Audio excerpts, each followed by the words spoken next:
Essa aqui é uma videoaula focada em fundamentos de cálculos em processos. Nosso intuito aqui é estabelecer as condições teóricas para poder trabalhar um pouco melhor com a questão prática dos balanços. Para isso, nós precisamos entender duas coisas: o que é um balanço de massa e como que eu aplico ele. Então, em quesito de balanço de massa, nós temos dois tipos, um com reação química e outro sem reação química. O que seria um balanço de massa sem reação química? É basicamente você avaliar um sistema do tipo, você tem um processo que ele tem uma entrada ou várias entradas e uma saída ou várias saídas.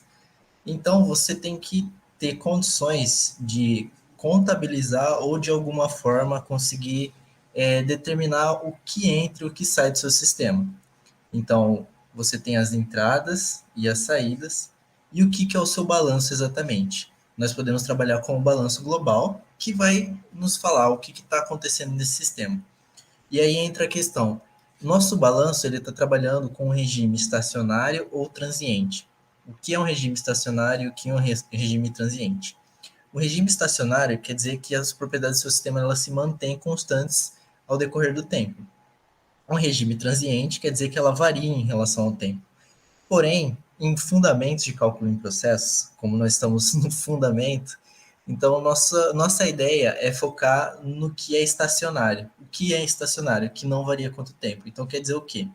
Que o que entra para mim no meu sistema tem que ser igual ao que sai. Se eu for avaliar esse sistema, então, um balanço é o que entra para mim é o A. O que sai para mim é o B mais o C. Eu tenho que saber, eu tenho que conseguir olhar para o meu diagrama, olhar para o meu enunciado, olhar para a minha situação e conseguir determinar esse tipo de questão. Aí nós temos a outra condição importante de saber do balanço de massa, que é o seguinte: eu posso trabalhar com um balanço de massa em base mássica ou em base molar. O que é base mássica e base molar? O próprio nome já diz: massa, quilogramas, libra e por aí vai. Molar, mol, libra, mol e por aí vai. Então, para esses dois eu tenho condição de avaliar tanto em quantidade de matéria quanto em quantidade de massa. E aí, como que eu diferencio esses dois? Eu tenho a condição de, por exemplo, um gás. Um gás é muito mais fácil eu medir ele em relação ao número de mols do que a massa dele, né? Então é mais fácil deduzir desse tipo de condição. Aí nós sabemos o seguinte, outros conceitos importantes aqui. Graus de liberdade. O que seria graus de liberdade? Em um sistema, por exemplo, eu tenho um componente X e um componente Y para minha entrada aqui A. Para C, eu tenho esse mesmo componente X e esse mesmo componente Y, só que esse aqui é o XA, esse é o YA, esse é o XC e o YC. E esse é o XB e esse é o YB. Então, cada um desses componentes, eles têm uma fração, por assim dizer. O que é o X e o que é o Y? Basicamente a quantidade de X, quantidade de Y nos meus componentes A, B e C. Então, o que eu posso falar a partir disso? Eu posso falar que o que é o meu grau de liberdade? É o tanto de incógnitas que eu tenho no meu sistema, que basicamente, eu não comentei no início, mas para que fazemos um balanço de massa?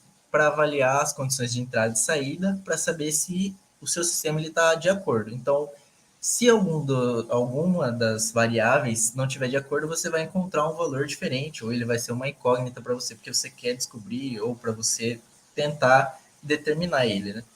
Então, nós temos o seguinte: o que é o meu grau de liberdade? Meu grau de liberdade ele é uma associação entre o número de incógnitas menos o número de equações. Então é assim, se eu tiver o mesmo número de incógnitas e o mesmo número de equações, quer dizer que o meu grau de liberdade é zero, né? O que é ser zero? Quando nós estudamos a parte de geometria analítica e álgebra linear, principalmente a parte de álgebra linear, que nós temos os sistemas. Os sistemas, quando nós avaliamos, nós temos três tipos de sistema: o sistema possível e determinado, o sistema possível e indeterminado e o sistema impossível ou indeterminado, né? O grau de liberdade é basicamente como nós vamos avaliar isso. Como que eu vejo isso? Um sistema possível, porque ó, quando eu for fazer o balanço disso aqui, vocês vão entender isso um pouco mais na prática, vocês vão cair num sistema de equações para conseguir determinar os valores. E aí vai entrar as questões de sistema. Então, o que é um sistema possível e determinado? Quer dizer que o meu grau de liberdade é igual a zero. O sistema possível e indeterminado quer dizer o quê? Que o meu grau de liberdade ele é maior que zero. Quer dizer, maior que zero não, né? Ele é igual a 1. Aqui ele pode ser tanto igual a zero quanto menor que zero. Opa, menor ou igual a zero. Por quê? O que significa isso para você? Para vocês entenderem matematicamente. Quer dizer que quando ele é igual a zero, você tem o um número suficiente de informações para você conseguir trabalhar com isso. Se ele for menor que zero, quer dizer que você tem excesso de informação.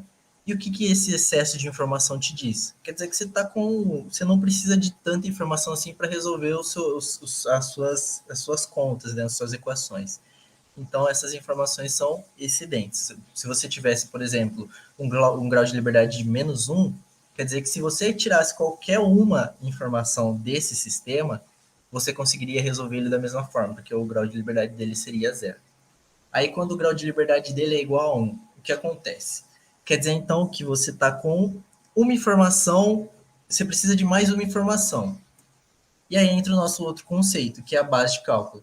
A base de cálculo ela vem para suprir esse 1 no grau de liberdade. Quando você usa uma base de cálculo, você tem menos uma incógnita, né? Você retira uma incógnita do sistema. Então, essa diferença ela cai para zero, se for ver, né?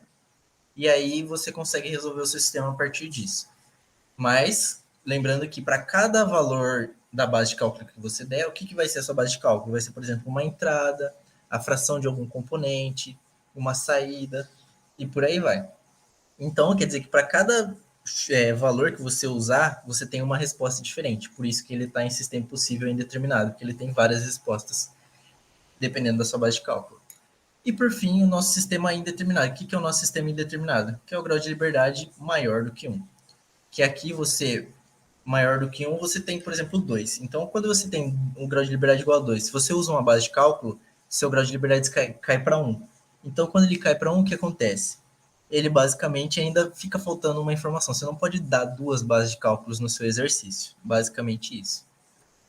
Então, entendendo esse conceito, nós basicamente destrinchamos a ideia de balanço de massa e alguns conceitos muito importantes para vocês. Beleza. Como que eu vejo um balanço de massa? Você tem um sistema, como eu tinha citado ali anteriormente. Por exemplo, nosso sistema é um reator ou um tanque ou qualquer coisa do gênero, que você está injetando alguma coisa nele, saindo com alguma outra coisa, algumas outras duas coisas, né? Então, como eu já tinha usado no exemplo anterior, e aqui sim. Então, se eu tenho, por exemplo, um componente, vamos supor que eu estou querendo secar uma corrente. O que é essa corrente? Essa corrente A, eu tenho uma quantidade X de H2O. H2O é minha água, então eu quero retirar essa quantidade de água. E eu tenho uma quantidade Y, sei lá, de açúcar, por exemplo. Dando um exemplo de um secador numa indústria sucroalcooleira, né? Você tem açúcar, a água em excesso, né? Porque você tem que fazer a lavagem do açúcar. E aí você quer retirar essa água para deixar o grão seco. Então, o que acontece? Nessa sua corrente C, você vai ter a sua água saindo, e na sua corrente B, você vai ter o açúcar saindo. Então, ó, se eu for destrinchar isso aqui, ó, o que é esse X aqui? É o XA e o YA. Então, no caso, se eu for olhar para C, se o meu Y é açúcar, o meu C, ele não tem açúcar, ele só tem água. Então, isso aqui vai ser o meu XC. E o meu B vai ser só açúcar, então é YB. E aí eu vou fazer o balanço disso. Como que funciona o balanço disso? Lembra que eu fiz o balanço global? O que é o balanço global? O que entra igual ao que sai. Então, A igual a B mais C. E aí eu vou fazer a separação do balanço por esses componentes aí que eu tenho. Então, como que eu sei a quantidade de água na corrente A? A corrente A, isso aqui eu digo como corrente A, mas ela é dada por um valor. Então, por exemplo, eu tenho 100 quilos de água, dessa solução aqui, água mais açúcar, entrando no meu sistema. Então, quer dizer que se eu pegar esse X aqui, o que é o X? É a porcentagem de água no meu A.